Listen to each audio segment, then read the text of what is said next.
Sari berita, petugas pemadam kebakaran sempat kesulitan padamkan api yang membakar pabrik korek api PT Unggul Jaya Gemilang. Masyarakat diminta untuk menjaga perilaku agar taat protokol kesehatan seiring dilonggarkannya peraturan pada PPKM level 1. Inilah warta berita selengkapnya, Rabu 3 November 2021 bersama saya, Rudi Zain.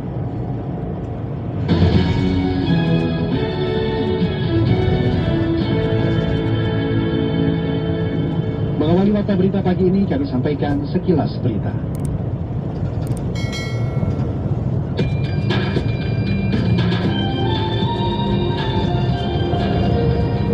Menteri Koordinator Bidang Kemaritiman dan Investasi, Luhut Binsar Panjaitan, menyerukan pentingnya penetapan target mitigasi yang lebih ambisius dalam mengurangi emisi karbon, serta beradaptasi dengan dampak perubahan iklim.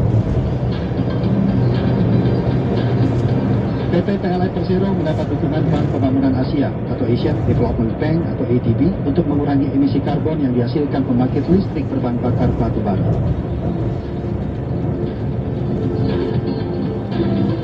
Presiden Amerika Serikat Joe Biden menuding China tidak mau terlibat atau menjauh dari aspirasi pemimpin dunia terkait misi menjaga iklim dunia dari emisi karbon dan pemanasan global.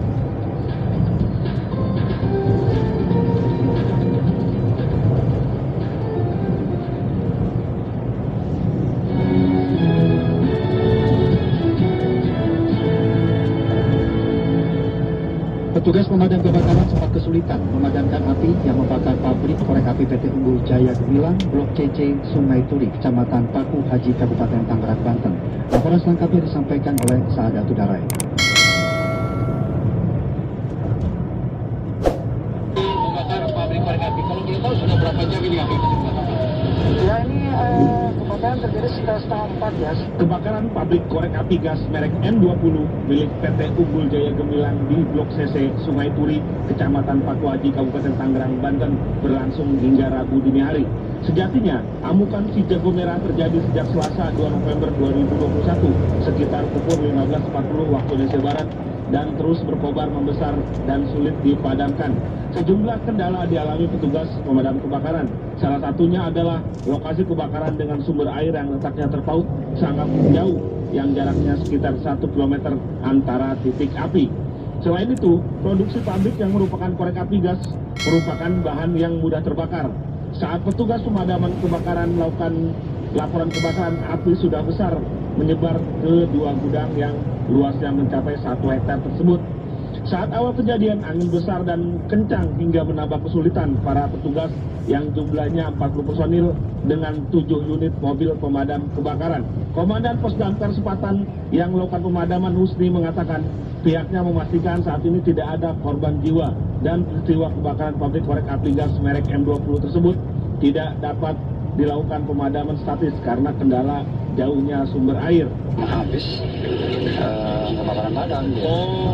Gasnya itu Udah habis ya, dia akan mati dengan sendirinya gitu. kendalanya karena banyak bahan yang mudah terbakar gitu ya Pak? Mudah terbakar, emang ini kebetulan memang produksinya yang mudah terbakar dan emang bukan kendala lagi, emang udah pasti kebakar gitu. Intinya bahannya itu gas gitu kan. Ditambahkan Kapolsek Paku Haji AKP Dodi Abdul Rahim, kebakaran diduga dipicu saat penyortiran ada korek api yang bocor dan serta ada percikan api. Kemudian api langsung membesar dan melahap seluruh area pabrik. Tadi diperkirakan infonya dari pengawasnya, jadi pada saat penyortiran rekan-rekan perempuan yang menyortir korek api gas itu ada percikan api, kemudian berteriak, sempat mau dipadamkan sama lapar, namun karena api sudah membesar, jadi tidak diselamatkan lagi, api langsung membesar. Informasi yang dihimpun RRI, saat mulai timbulnya api dan saat hendak dipadamkan menggunakan apar, api langsung membesar dan para pegawai yang ada di dalam lokasi pabrik sontak berteriak serta berhamburan keluar. Pabrik yang sudah setahun lebih beroperasi ini dengan jumlah 80 orang pekerja sudah tidak dapat lagi terselamatkan. Namun saat ini belum juga diketahui berapa jumlah total kerugian dan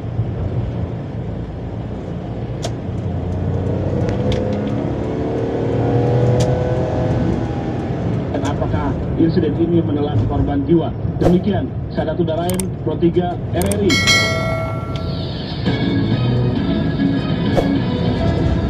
Presiden Joko Widodo menegaskan keberhasilan pengelolaan iklim di Indonesia dapat dicapai karena Indonesia menerapkan pengelolaan hutan yang memadukan aspek ekonomi dan aspek sosial.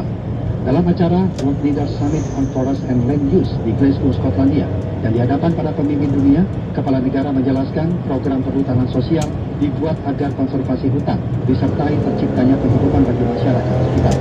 Radita tadi melaporkan selengkapnya. Like to now turn to President Joko Widodo of Indonesia. Mengatasi permasalahan perubahan iklim bukanlah pekerjaan mudah bagi banyak negara di dunia. Salah satu aspek yang juga harus diperhatikan dalam mengelola iklim, yaitu mengelola hutan yang menjadi faktor kunci dalam menghadapi perubahan iklim. Presiden Republik Indonesia Joko Widodo menegaskan, keberhasilan pengelolaan iklim di Indonesia dapat dicapai karena Indonesia menerapkan pengelolaan hutan yang memadukan aspek ekonomi dan sosial. Dalam acara World Leaders Summit on Forest and Land Use di Glasgow, di hadapan para pemimpin dunia, Kepala Negara menjelaskan program perhutanan sosial dibuat agar konservasi hutan disertai terciptanya penghidupan bagi masyarakat sekitar.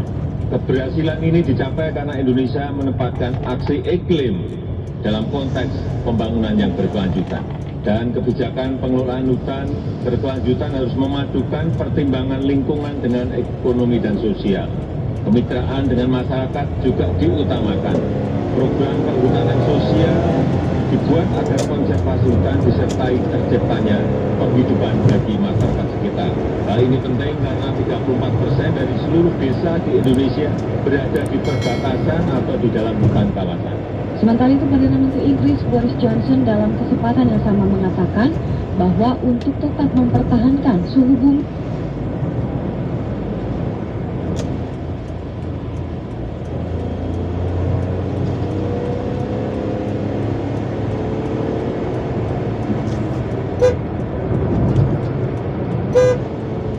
juga berkomitmen untuk menjaga hutan-hutannya, termasuk Presiden Widodo yang mengeluarkan moratorium pembakaran lahan gambut, dan terima kasih juga kepada Presiden UK yang mengambil langkah fantastis yang menjaga ketat hutan Amazon.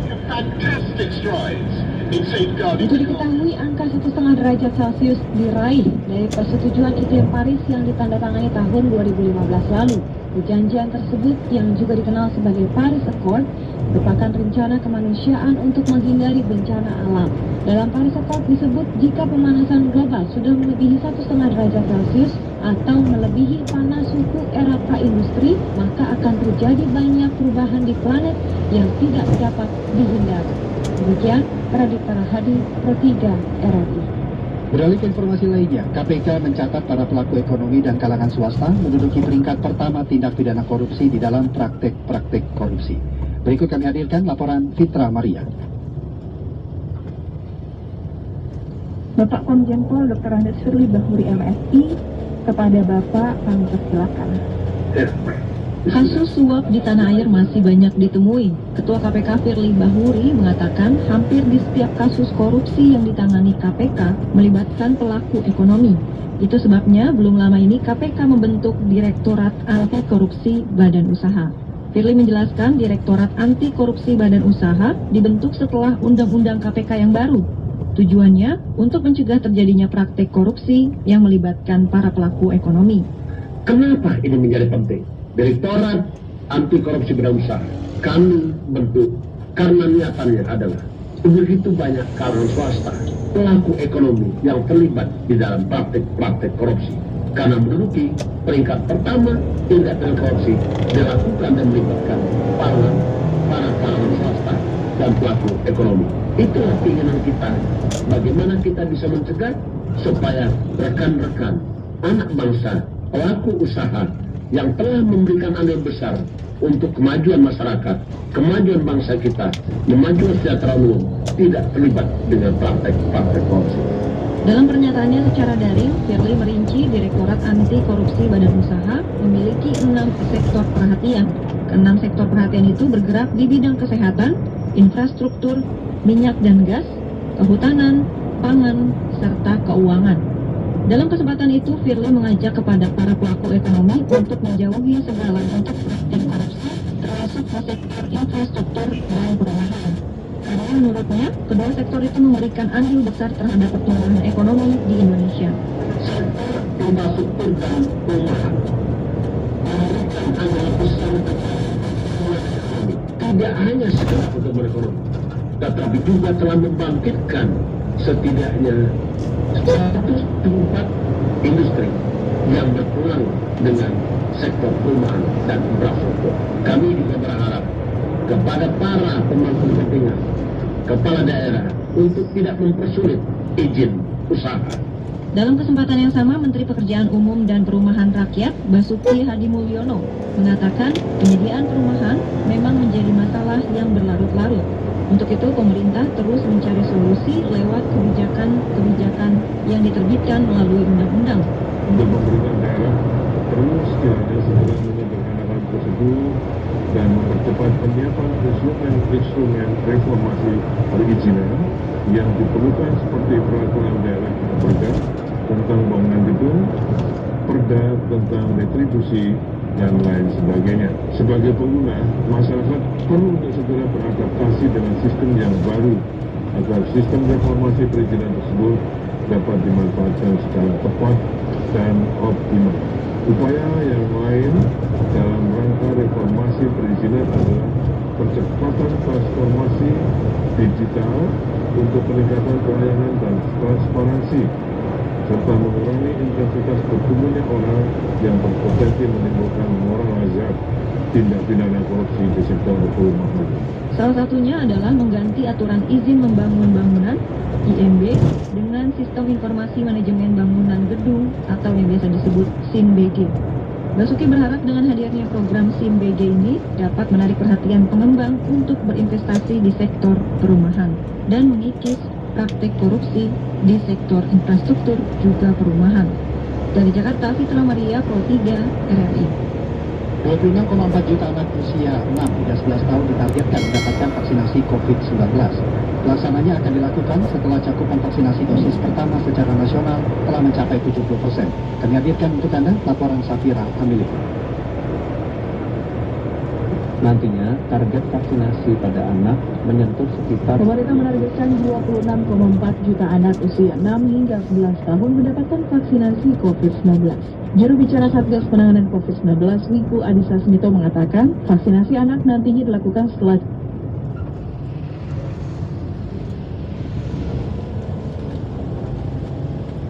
cakupan vaksinasi dosis pertama secara nasional telah mencapai 70% dari total sasaran target vaksinasi. Vaksinasi anak usia 6 sampai dengan 11 tahun dilakukan setelah cakupan vaksinasi dosis pertama secara nasional telah melebihi 70% dari total sasaran target vaksinasi dan lebih dari 60% populasi lansia, dan vaksinasi ini dimulai dari kabupaten kota yang telah memenuhi target tersebut. Kemudian pemerintah berusaha mencapai target ini di akhir tahun 2021. Nantinya target vaksinasi pada anak menyentuh sekitar 26,4 juta orang dengan kebutuhan 2 dosis per orang. Wiku menegaskan target vaksinasi anak usia 6 hingga 11 tahun ini nantinya akan menjadi wajib dalam rangka melindungi diri sendiri dan orang lain di sekitarnya, mengingat kegiatan aktivitas sosial masyarakat termasuk di sektor pendidikan secara bertahap kembali berjalan normal. Sementara itu, juru bicara vaksinasi COVID-19 Kementerian Kesehatan, Siti Nadia Tarmizi menjelaskan, pihaknya masih menunggu rekomendasi dari Indonesia Technical Advisory Group on Immunization (ITAGI) dan Ikatan Dokter Anak Indonesia (IDAI) terkait dengan pelaksanaan vaksinasi bagi anak. Nah, untuk pelaksanaan teknisnya, kita masih akan menunggu proses penyusunan, misalnya home screeningnya ya, proses screening seperti apa yang harus kita lakukan pada anak usia 6-11 tahun ini, dan kemudian syarat-syarat apa untuk anak-anak pada usia tersebut bisa mendapatkan vaksinasi. Selain itu juga kita harus pastikan berapa jumlah dosis yang diterima, apakah misalnya separuh dari dewasa atau sama, dan tentang waktunya. Nah, hal-hal teknis ini tentunya akan kita siapkan dengan sebaik mungkin untuk memastikan pelaksanaan vaksinasi ini berjalan sesuai dengan yang kita harapkan. Sebelumnya, Badan Pengawas Obat dan Makanan BPOM telah memberikan persetujuan pemberian izin penggunaan darurat vaksin Sinovac untuk anak usia 6 hingga 11 tahun. Pemberian vaksin ini dilakukan berdasarkan pertimbangan hasil penilaian terhadap aspek efikasi dan keamanannya. Dari Jakarta, Safira Malia Pro 3 RRI. Juru bicara Satgas Penanganan COVID-19 Profesor Wiku Adhisa Smito mengatakan Center for Disease Control atau CDC menempatkan Indonesia sebagai negara level 1 dalam penanganan COVID-19. Wiku menjelaskan secara nasional perkembangan kasus sepanjang 25 Oktober hingga 31 Oktober 2021 terus mengalami perbaikan. Wiku menambahkan pencapaian tersebut diraih melalui upaya berlapis terus-menerus dan kontribusi semua pihak, memperluas cakupan vaksinasi dan disiplin protokol kesehatan pada semua kegiatan masyarakat. Menurutnya upaya tidak menyeluruh akan berpotensi meningkatkan kasus. Misalnya di Singapura, Australia, dan Vietnam, kasus COVID-19 ditekan dengan jumlah yang sangat lama, dengan jumlah kasus yang tidak lebih dari 50 per harinya.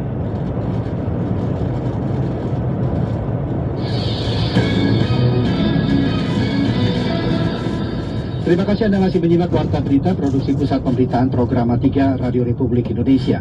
Masyarakat diminta untuk menjaga perilaku agar taat protokol kesehatan seiring dilonggarkannya peraturan pada PPKM yang kini sudah beranjak pada level 1 untuk sejumlah daerah di Indonesia. Informasi tersebut selengkapnya kami hadirkan dalam sesi laporan khusus Pro 3 bersama Niar Abdul Litilo. Laporan khusus. Laporan khusus. Laporan khusus. Syukur nih di Jakarta terus turun ya angkanya. Ya, kalau lihat tempat tidur sudah. Pemerintah kembali memperpanjang masa pemberlakuan pembatasan kegiatan masyarakat atau PPKM yang terhitung mulai 2 November hingga 15 November 2021. Kabar baik pun datang bersamaan dengan perpanjangan PPKM ini, di mana total terdapat 21 kabupaten dan kota di wilayah Jawa dan Bali yang kini telah berubah statusnya menjadi PPKM level 1. Wakil Gubernur DKI Jakarta Ahmad Riza Patria pun menyampaikan perubahan atau pelonggaran aturan untuk sejumlah sektor kegiatan masyarakat. Turun terus ya. Jadi semuanya sudah ditingkatkan.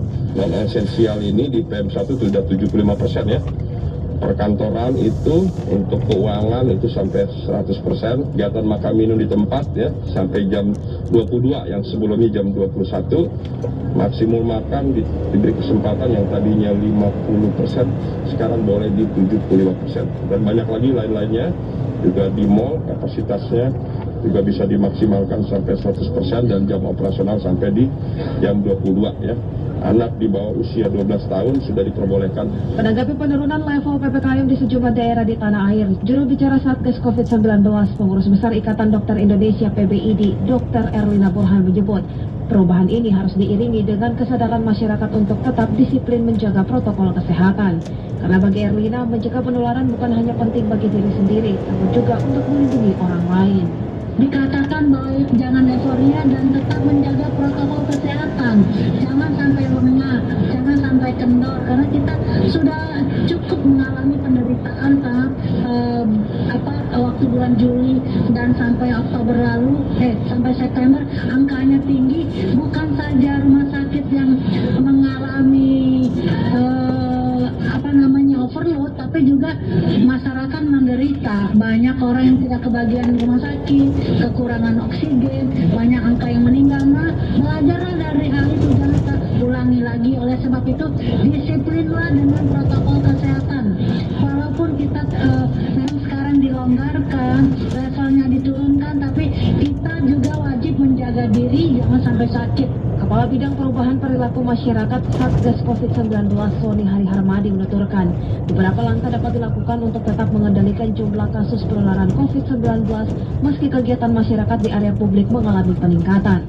Di antaranya tetap menjalani protokol kesehatan dengan baik dan mengikuti tes berkala sesuai anjuran para epidemiolog. Nah, mencegah jangan sampai terjadi penularan itu strateginya yang pertama jelas dengan protokol kesehatan seperti tadi Dr. Erlina Burhan, harus patuh pakai masker, jaga jarak, cuci tangan, dan satu hal yang perlu diingat bahwa pandemi belum berakhir, makanya PPKM masih diberlakukan. Kita masih lihat banyak negara juga sedang berjuang untuk mengatasi pandemi ini. Lalu kemudian yang kedua, kita harus melakukan deteksi dini ya. Deteksi dini itu dengan melakukan testing, tapi testing sesuai apa yang disarankan oleh para epidemiolog, yaitu testing bagi mereka yang suspek atau pernah kontak erat ya. Ini terus dilakukan. Lalu testing bagi mereka yang melakukan perjalanan, testing bagi mereka yang ingin mengetahui kondisi tubuhnya secara reguler, itu adalah bentuk screening ya.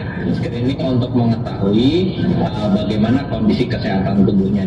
Menurunnya level PPKM di Jakarta dan 20 daerah lainnya di Jawa dan Bali juga berdampak terhadap perubahan aktivitas masyarakat. Untuk daerah Jakarta sendiri, setidaknya ada 8 sektor kegiatan yang mengalami perubahan. Di antaranya, kegiatan belajar mengajar, aktivitas perkantoran, kegiatan di sektor kebutuhan harian seperti pasar, kegiatan makan dan minum di tempat umum, hingga pusat perbelanjaan. Dari Jakarta, Mira Abdul Ideoli, Pro 3 RRI. Pendengar DKI Jakarta dan 20 kabupaten kota di Jawa Bali kini berstatus PPKM level 1. Pelonggaran aturan pun mulai diberlakukan pada berbagai sektor aktivitas masyarakat.